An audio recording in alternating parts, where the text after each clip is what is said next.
નમસ્કાર ખેડૂત મિત્રો, જય દ્વારકાધીશ. અનમોલ ખેડૂત યુટ્યુબ ચેનલમાં તમારું સ્વાગત છે. અને આજે મિત્રો કંઈક સમાચાર ડુંગળીના લઈને આવી રહ્યા છીએ.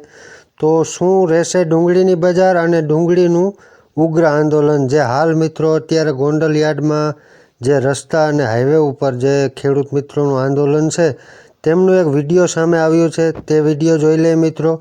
પણ ચેનલ પર નવા હો તો ચેનલને જરૂરથી સબસ્ક્રાઈબ કરી લેજો. તો ચાલો જોઈ લે આજનો વિડીયો.